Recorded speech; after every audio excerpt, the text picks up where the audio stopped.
अस्सलाम वालेकुम दोस्तों, आज हम बात करेंगे गाड़ियों और बाइक्स की बढ़ती हुई कीमतों के ऊपर।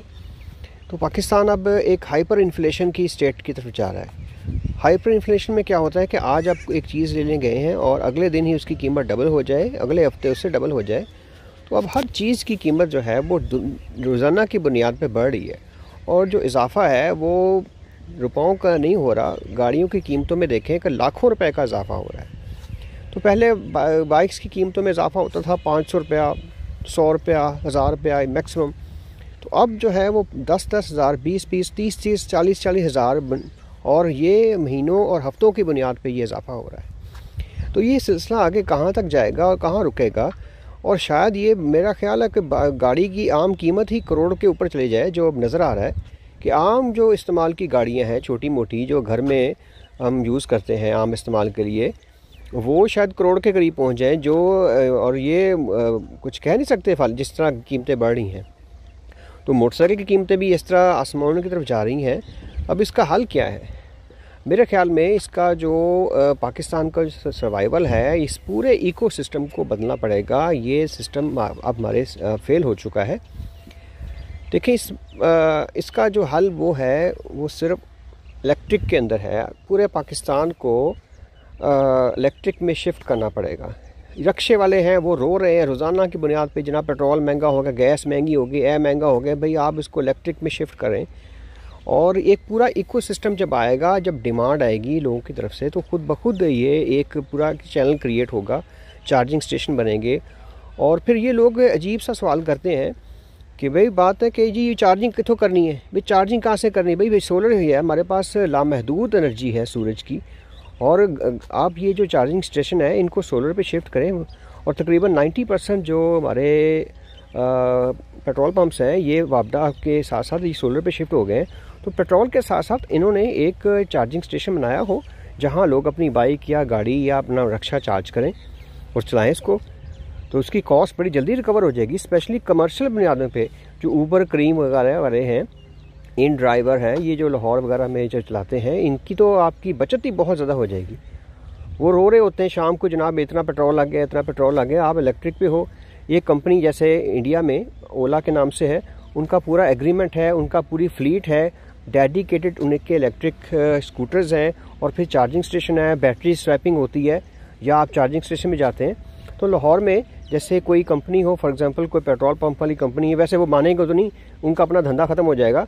लेकिन फिर भी इस तरफ सोचा जाए, वो पेट्रोल वाले ये काम क्यों करेंगे? पेट्रोल स्टेशन वाले वो कहेंगे भाई हम क्यों इलेक्ट्रिक पे शिफ्ट हों, क्योंकि हमारा तो धंधा ही इसके ऊपर चलता है।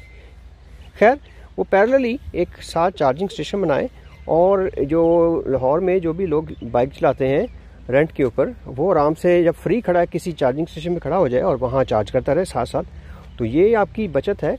रक्शे हैं उसको इलेक्ट्रिक पे शिफ्ट करें, गाड़ियां हैं उनको इलेक्ट्रिक पे शिफ्ट करें, जगह जगह चार्जिंग स्टेशन हो। ये हमारा ये खौफ ही ख़त्म हो जाए कि जनाब चार्जिंग कहाँ से करनी है।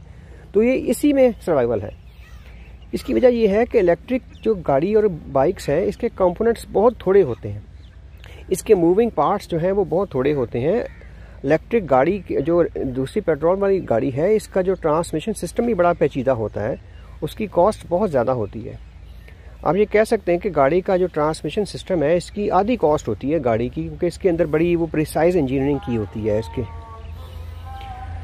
तो जी अजान हो रही है जी। तो अब सूरत हाल ये है कि पाकिस्तान का जो सर्वाइवल है वो सिर्फ इलेक्ट्रिक में ही है। जो इंजन वाली गाड़ियाँ होती हैं, इनका एक मसला है कि इनके जो पार्ट्स हैं उसमें सेमीकंडक्टर का भी इजाफा हो गया है। अब ये पार्ट्स पूरी दुनिया में महंगे हो गए हैं, सेमीकंडक्टर की सप्लाई कम हो गई है। पुराने वक्तों में 80s के अंदर सादा गाड़ियाँ होती थी कार्बोरेटर वाली, उसको अब धक्का लगा के स्टार्ट कर सकते हैं। अब जो गाड़ियाँ हैं, जो आज की जदीद गाड़ियाँ हैं, उनमें कंप्यूटर सिस्टम आ गया है, और इसकी वजह से गाड़ियाँ तो काफ़ी एफिशिएंट हैं, लेकिन इनकी कॉस्ट काफ़ी बढ़ गई है। अब पूरी दुनिया में सप्लाई एंड डिमांड का मसला बन गया है, और पेट्रोल गाड़ियाँ जो हैं वो हर मुल्क में ही महंगी होती जा रही हैं।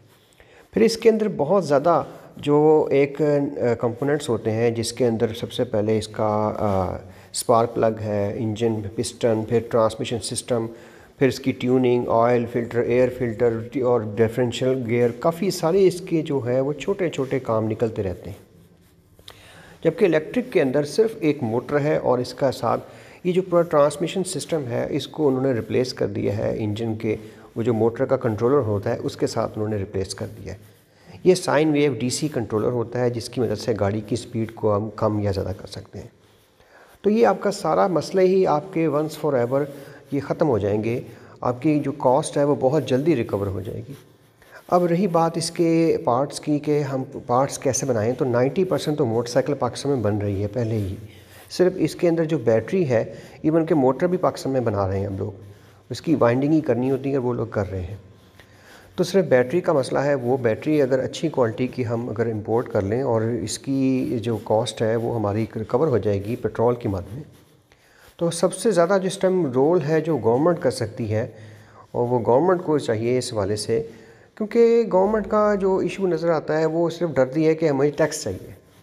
جو پیٹرول ہے اس کی مدد میں یہ ہوتا ہے کہ گورنمنٹ جب بھی اس کو ٹیکس چاہیے ہوتا ہے وہ پیٹرول کی قیمت بڑھا کر وہاں سے کور کر لیتی ہے۔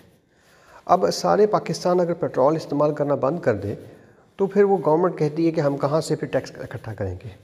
تو یہ کچھ ایشوز ہیں جو جن پہ اگر گورنمنٹ سوچے تو پھر یہ شاید یہ پاکستان میں چینج آ سکتی ہے۔ تو یہ تھا آج کا ٹاپک۔ تو آئی ہوپ سو باقی جو ادارے ہیں باقی لوگ ہیں اس حوالے سے سوچیں گے۔ Thank you and see you next time.